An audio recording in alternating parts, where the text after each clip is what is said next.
미원화학 2024년 상반기 실적을 스루풋 회계로 분석해서 그 내용을 진행해 보도록 하겠습니다. 매출은 8.9% 증가했고 영업이익은 29.3%가 증가했습니다. 제품 회전율은 12.2회전으로 높게 나오고 PBR은 1.03으로 나타납니다. 분석 결과 재고자산 매출원가 회계가 분식회계 개연성이 있다고 가정하지 않을 수가 없겠습니다. 구독, 좋아요 부탁드리고 1.5배속을 보시기 바랍니다.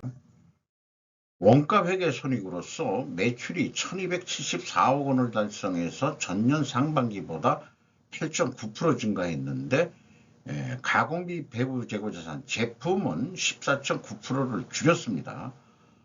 좀 바람직한 결과라고 할 수 있겠습니다. 수력 관점에서는 매출 원가 회계상으로는 재고의 감소는 영업이익의 감소로 나타나기 때문에 좀 문제를 스스로들 일으킬 소지가 있다. 원가 회계상으로는 먼저 그거를 좀 암시를 드리고요.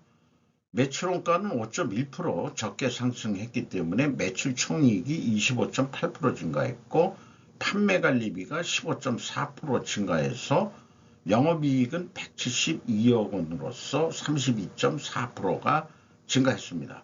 영업이익률은 2.4% 상승했습니다. 원가 생산성으로도 0.03포인트가 상승했습니다. 스루풋 회계로 분석한 결과는 매출에 비례하는 매출 재료비는 712억 원으로서 3.3% 증가해가지고 매출 증가율에 비해서 마이너스 5.5%이기 때문에 원재료 가격이 하락했다라고 1차 추론을 해볼 수 있고요. 스루풋률은 3%가 상승을 했습니다. 마진율이 좋아졌다는 얘기겠습니다. 운영경비가 11.9% 증가했고 그 결과 TOE 생산성은 1.46으로서 0.06포인트가 상승했습니다. 스루풋 영업이익은 176억 원으로서 29.3%가 증가했습니다.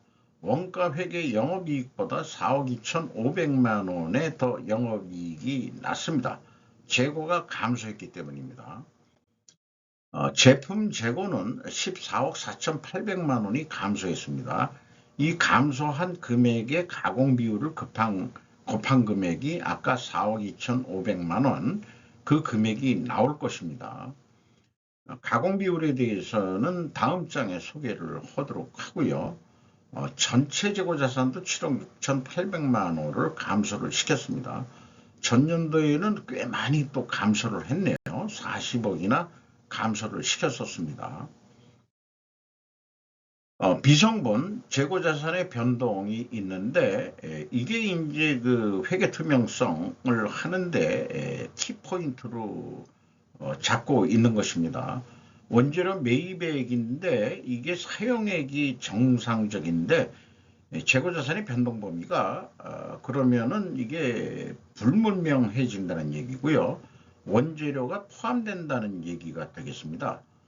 이거에 대해서 계속 저는 이게 표준적이 아니다라고 얘기하는데 회계가 그렇게 표준화됐다고 하지만은 제조원가 자체는 솔직히 그 회사마다 그 각양각색을 한다. 뭐 수많은 건 아니지만은 좀 왜 그 표준화를 못할까? 그런 게 이제 아쉬워요. 재고자산의 변동 범위는 가공비 배부 재고자산만 들어가야 됩니다. 제조 원가 회계라는 게 재료비에다가 가공비를 더하는 거기 때문에 그 재고자산만 적용을 해야 됩니다. 근데 원재료 매입액으로 했으면 원재료까지도 재고자산 변동 범위에 들어가는 거로 되어 있기 때문에 이게 성과를 왜곡한다고 볼 수 있겠습니다. 그래서 어쨌든 AB를 더한 MC 매출원가 재료비는 716억 원으로서 3%가 증가했고 운영경비는 11.9%가 증가했습니다. 이 운영경비 385억 원에서 판매관리비 93억 4,200만 원을 뺀 291억 8,600만 원은 가공비가 되겠는데 10.8% 금액상 증가했고 총 제조 비용에 대한 비율로는 1.2%가 상승했고 재료 비율은 1.2%가 하락했기 때문에 여기서도 우리는 원재료 가격이 하락했다라고 2차 추론을 해 볼 수 있겠습니다. 여기까지 뽑아가지고 우선 그러면 재고자산의 그 변동이 맞느냐 해보면은 이게 차이가 납니다. 16억 4,300만 원 차이가 나는데 그러면은 회사는 재고자산의 변동 범위가 전체냐? 그래서 전체 나머지 BWCI의 증감액을 또 가감해도 여전히 틀립니다. 이 마이너스로 표현된 거는 최종적으로 16억 원을 더 이익이 나도록 했다. 총 제조 비용을 낮추는 거니까. 그 다음에 뭐 9억 6,300만 원, 요 사이에서 영업이익이 부풀려졌다. 이렇게 볼 수도 있을지도 모르겠어요. 재고자산의 변동 범위가 불투명하다. 합리적으로 추적할 수가 없습니다. 총 제조 비용을 낮춘 것으로 해석이 됩니다. 왜냐? 이게 WCAI 그 재고자산 명세에서의 마이너스면은 비성분에서는 플러스가 되거든요. 그런데 이게 마이너스 1억 9,500만 원이니까 왕창 줄인 거죠. 16억 원이나. 그러니까 이게 그 제조 비용을 줄인다는 얘기는 이익이 많이 나도록 한다는 얘기죠. 결론적으로는 매출원가를 줄여서 이익이 많이 나오도록 한 의구심이 발생할 수밖에 없습니다. 그래서 1단계가 틀리면은 1단계의 갭의 금액이 총 제조 비용에서도 갭이 나오고 이 비성분에서도 갭이 나오게 되겠어요. 그 다음에 재고자산 3단계로서 현금 흐름표 기준 전체 재고자산액은 일치를 시킵니다. 뭐 공인회계사들은 대부분 요거만 볼 거예요. 그러니까 맞는다 뭐 이렇게 하지만은 회계 감사하는 사람들이 이런 것까지 안 보는 모양이에요. 그러니까는 척척 공시들을 하는 거죠. 인건비가 91억 3천만 원으로서 15.6% 증가했고 직원 수는 21명이 증원이 됐습니다. 일자리 창출에 대해서는 매우 감사하게 생각합니다. 평균 임금은 8,300만 원으로서 4.6% 상승 예상이 됩니다. 노동 생산성 떨어졌고요. 그 다음에 노동 분배율도 떨어졌습니다. 운반비가 25.5% 증가했고 지급수수료가 11.6% 증가했습니다. 병행평가지표로서 재고 회전율이 재고가 감소했음에도 불구하고 사실은 더 감소했어야 된다는 얘기인데 22.8% 회전율이 감소했고요. 슬픈율은 3% 상승했습니다. 역방향이면은 분식회계 개연성 가정을 일단 세웁니다. 나머지는 참고해 주시고요. 그래서 이거가 네 번째에 해당하는데 이거를 반증하려고 그러면은 원재료 가격도 상승하고 판매 가격도 상승해야 됩니다.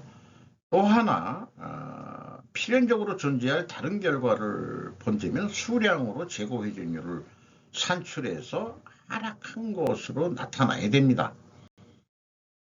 그러면 다 상승했느냐? 원재료 가격은 3.6% 상승한 것으로 단순 평균으로 나오고요. 판매 가격도 상승해야 되는데 4.6% 하락을 했으니까 반증이 안 되죠. 그렇습니다. 이런 알코올류, 알킬, 벤젠 이런 거를 갖다가 분황 및 환상을 만들고 이게 뭐 PCB 같은 거 만드는 데 쓰는 화공약품이 되는 모양이에요. 그 다음에 계면활성제. 이게 뭐 계면활성제라는 거는 뭐 화학 분야에 안 들어가는 게 없다 하는 정도로 약방의 감초라고 하는 게 계면 활성제로 알고 있습니다. 특히 섬유 등에 많이 쓴다고 알려져 있습니다. 그래서 지금까지 얘기한 것을 조견표로 만들어 보면은 역방향이기 때문에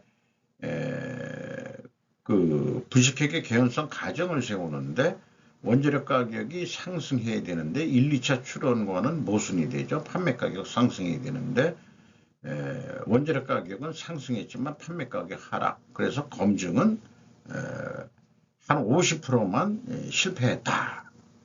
이렇게 얘기할 수 있을 것 같아요.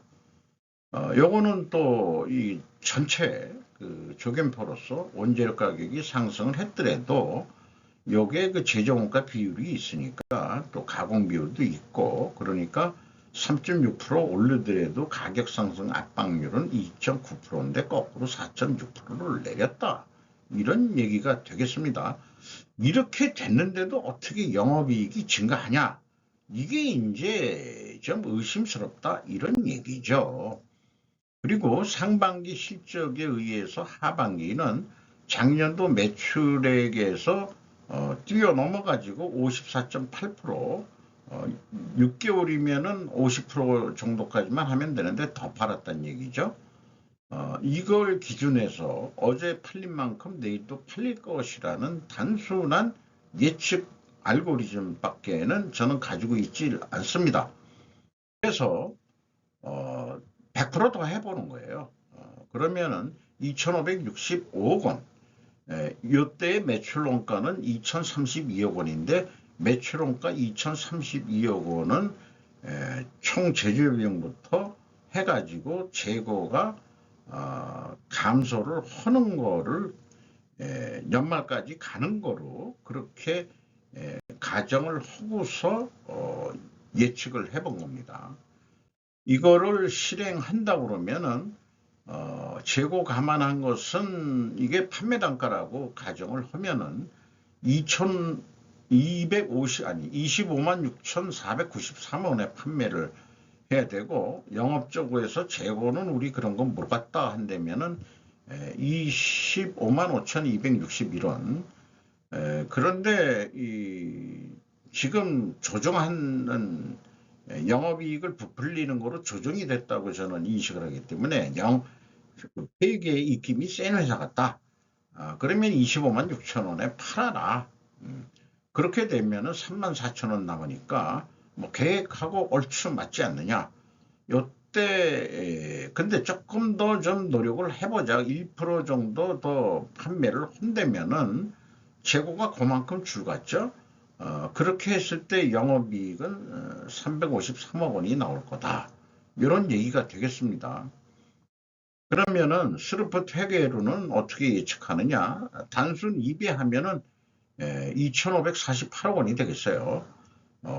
운영 비용 기준으로 해서 그렇습니다. 그리고 매출 재료비 기준으로도 2,548억 원 똑같이 나오게 되겠습니다.